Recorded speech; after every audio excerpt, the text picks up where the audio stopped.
तो भाई पंडित जी आ चुके हैं, आप देख पा रहे होगे, गुरुदेव।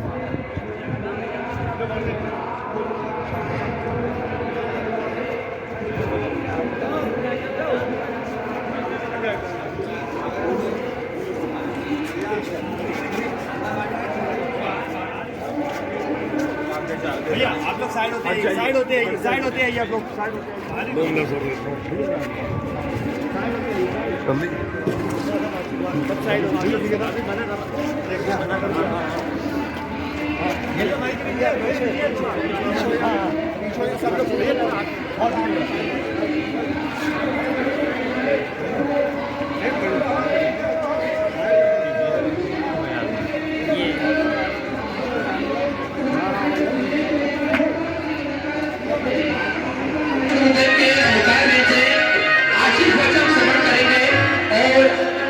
जीवन को प्रचार में करेंगे, आनंद में करेंगे। पंच दिवसीय पंचामृत के रूप में शिव महापुराण की ये सुंदर कथा हम सभी को श्रवण करने का जो अवसर भी प्राप्त हुआ है। साथ में हम सभी ने प्रार्थना करी है गुरुदेव से कि हमको प्रति महीने एक कथा राघव मिश्रा जी की श्रवण करने को मिले। तो एक बार ताली बजाकर मेरी बात का समर्थन करें। हमको हर महीने कम से कम पंडित राघव मिश्रा जी की कथा श्रवण करने को मिलेगी।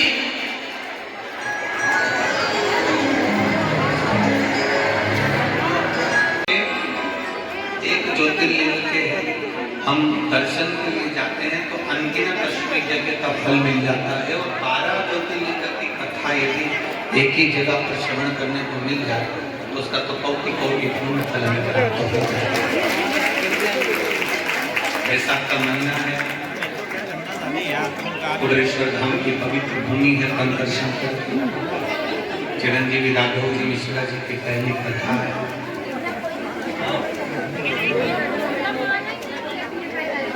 और आपका शंकर जी के प्रति भरोसा और विश्वास, इतनी चिलचिलाती हुई धूप गर्मी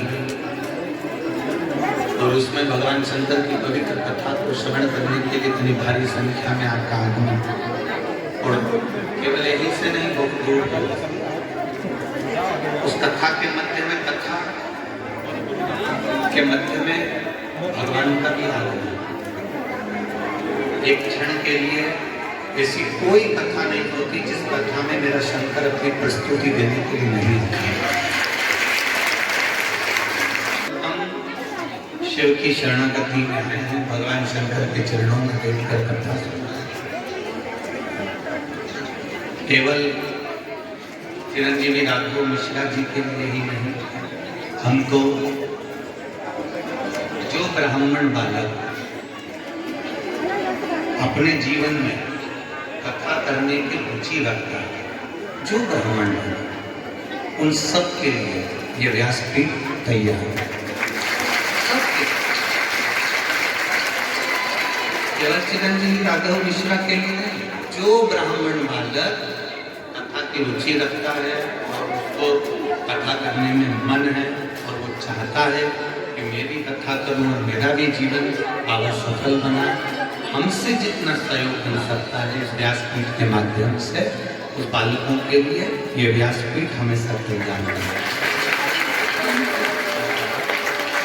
चिरंजीवी राघव जी के लिए ही नहीं, सब ब्राह्मण बच्चों के लिए जिनका मन, जिनकी चित्तवृत्ति में शिव समाया है, भागवत समाई है, राम समाया है, और वो बहुत कुछ करने की रुचि है, वो करें। उनको लगता है कि हमारे बच्चे को सिखाएगा कौन, हम पूरा प्रयास करेंगे। जैसे पूर्व में साक्षी देवी जी वृंदावन से सीख कर आई, उनने भी राघव जी को सहयोग करा। हम ऐसे कई ब्राह्मण बेटा बेटियों से भी कहेंगे कि जो सीख कर आए हैं वो बच्चों को सिखाएं और उनको आगे बढ़ाएं। आप बाबा के धाम में आए, आज को ये महिलाएं थी, करें थी, पूर्व में कैंसर ज़्यादा था और बहुत ज़्यादा कैंसर के कारण पीड़ित है, पर बाबा ने कृपा कर अभी जितनी भी रिपोर्टें आई हैं वो सारी कैंसर की रिपोर्ट नॉर्मल आई हैं। समझिए आप लोगों में कई लोग ऐसे बैठे हुए हैं जो बाबा के धाम आते रहते हैं। एक कोई मिलिट्री वाले आए हुए हैं आर्मी से, वो लगभग 4-5 साल से लगातार हर महीने 2 महीने में छुट्टी लेकर बाबा के धाम आते हैं। कहीं बैठे होंगे तो हाथ हिलाइए। जिनकी बॉर्डर पर ड्यूटी चल रही है वो भी कहते हैं महाराज जी इस धाम में जब से आना प्रारंभ करा तब से मेरे बाबा ने मेरा हाथ पकड़ लिया और मुझे बहुत बार बताया। तो ऐसा विश्वास, ऐसा भरोसा, ऐसी दृढ़ता आपके भीतर लगे। कुबेर भंडारी के दरवाजे पर आए हो, कंकर शंकर की पूजन करो, किसी भी स्थान पर बैठकर 108 बार श्री शिवाय दिखावे के लिए नहीं। यहाँ जब भी आऊँ ना कुबेरेश्वर धाम तो हमें दिखावे से नहीं आना, कौन ने मुझे देखा, कौन ने नहीं देखा, कौन आया, कौन गया ना। यहाँ तो बाबा का धाम है। आप बड़े प्रेम से बाबा का नाम लो और बाबा का स्मरण। आप जहाँ रहते हो अपने घर के आसपास में जो शिवालय हो, शिवालय पर जाकर एक लोटा जल, सारी समस्या का हल एक लोटा। डॉक्टर कहे कुछ, कोई डॉक्टर कहे कुछ, बाबा ने ऐसी कृपा करी कि हमको भी एक लोटा जल और बेलपत्र ने यहाँ वापिस खड़ा कर दिया। कल का दिन छोड़कर परसों से 6 तारीख से सुबह 9:30 से 12:30 आस्था चैनल पर कथा प्रारंभ हो जाएगी परतवाड़ा महाराष्ट्र से। फिर आगे की कथाएं जहाँ जहाँ है वो क्रम वापिस चालू हो जाएगा। और कई लोग कह रहे थे गुरु जी कथा नहीं आ रही है तो घर में टेंशन जाता है। तो हमको तो ऐसा लगता है वाणी के रूप में शिव जितनी देर आपके घर में टीवी चलती है कथा की, उतनी देर तक भोलेनाथ आपके साथ में रहते हैं और बाबा आपका दुख दूर करते हैं। तो भोला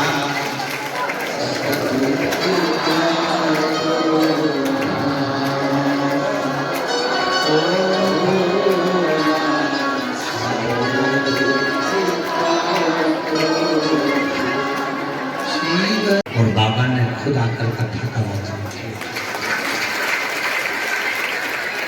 कथा निरंतर करते रहे, कोई अभिमान जीवन में ना, कोई अभिमतता नहीं, दिल से बाबा का गुणगान करें।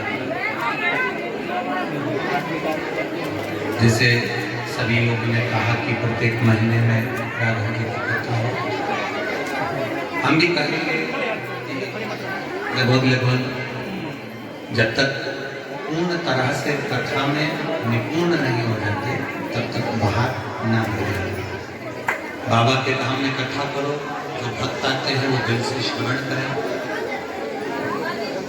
उसका कारण ये है कि ये व्यासपीठ से शिव कथा जो मिलती है उसका लाभ जनमानस को मालूम पड़े कि इस व्यासपीठ की महत्वता है। बहुत सालों के बाद में लगभग कई साल हुए होंगे जब कोरोना महामारी था 2019 का, तब इस व्यासपीठ से कथा सुनी। अब 19 के बाद में 20, 21, 22, 23, 24 लगभग 3-4 साल के गैप में फिर इस व्यासपीठ से कथा। और बाबा की कृपा से ये कथा चले। एक बात का स्मरण रहे, हमारा भी एक चित्त है, मन है, एक यहाँ कुबेरेश्वर धाम में प्रदोष का बड़ा महत्व होता है और प्रदोष काल का बड़ा महत्व होता है। इसलिए यहाँ की जो आरती है वो रात्रि को नहीं होती है। दुनिया के सारे मंदिरों में आरती होती है वो रात्रि को होती है। यहाँ की जो आरती होती है वो प्रदोष काल में होती है। सूरज जब ढल रहा होता है और चंद्रमा का प्रवेश होता है, रात भी नहीं होती, दिन भी नहीं होता, तब यहाँ की आरती। यहाँ की आरती का बड़ा महत्व है प्रदोष के समय की। तो हमारा भी ये प्रयास है पूरा कि खुले आसमान में प्रदोष जो एक कथा रह गई है प्रदोष शिव पुराण, वो कहीं नहीं बाजते हुए वो प्रदोष शिव पुराण की कथा खुले आसमान में प्रदोष के समय पर ही चालू। जब प्रदोष का समय चालू हो उस समय पर वो पुराण चालू है और उस समय पर लोग उस कथा को श्रवण करें, भले फिर सुनते सुनते रात्रि हो जाए 1-2 घंटा की, पर प्रदोष काल से चालू होकर रात्रि तक उसको श्रवण की जाए और उसको लोग सुने। और उसमें जितनी माताएं, भले उसको 25 साल 30 साल 35 साल 40 साल की अगर शादी को होगा और बच्चा नहीं हुआ हो, तो वो प्रदोष काल की कथा सुनकर बैठकर वहीं पर बेलपत्र ग्रहण करे और बाबा की ऐसी कृपा हो कि 3 महीने में फिर उसका गर्भ ठहर जाए और बच्चों को ले जाए। ऐसा उस प्रदोष का व्रत लोग जानते नहीं है, प्रदोष काल का समय नहीं जानते, प्रदोष की महत्वता नहीं जानते। प्रदोष की जो महत्वता है वो ऐसा कंगाल से कंगाल व्यक्ति भी हो, अगर प्रदोष काल में शाम के समय पर देवती के महादेव के मंदिर में दिया लगा दे या उनकी चौखट पर दिया लगा दे और एक दिया बेलपत्र के पेड़ के नीचे लगा दे, ये 2 जगह पर उसने दिया लगाया है प्रदोष काल में, मतलब प्रदोष के समय पर, और प्रदोष से प्रारंभ करा या प्रदोष की प्रदोष लगाया या शिवरात्रि की शिवरात्रि लगाया, तो उसके घर में कभी संपदा की कमी नहीं आ सकती, उसका भंडार भरेगा ही। तो प्रदोष की महत्वता है। अगर 30 साल की शादी को हो गए और अगर भगवान कृपा करे और 30 साल की शादी को हो गए, तो प्रदोष काल के समय पर अगर भगवान शंकर के मंदिर में खीर का भोग लगाए और अशोक सुंदरी वाली जगह पर अगर घी की 7 बिंदी रखकर उस बिंदी का घी थोड़ा सा उस खीर में डालकर वहीं मंदिर में बैठकर उस खीर प्रसाद को पाए, तो 30 से 35 साल की अगर शादी को हो जाए तो संतान होती ही है। ये प्रदोष काल की महत्वता, प्रदोष की महत्वता हमारे शास्त्र बड़े बड़े तो समझे जी दोस्तों।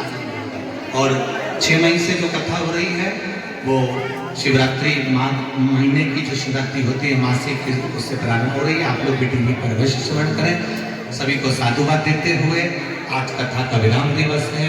मैं बहुत बहुत व्यासपीठ पर नमन करता हूँ और चिरंजीवी राघव मिश्रा जी को भी साधुवाद देता हूँ, जिन्होंने अपनी तोतरी भाषा में और सहज भाषा में, सरल भाषा में कथा को कहा और आप लोगों ने उसको स्वीकार किया, उसके लिए साधुवाद है।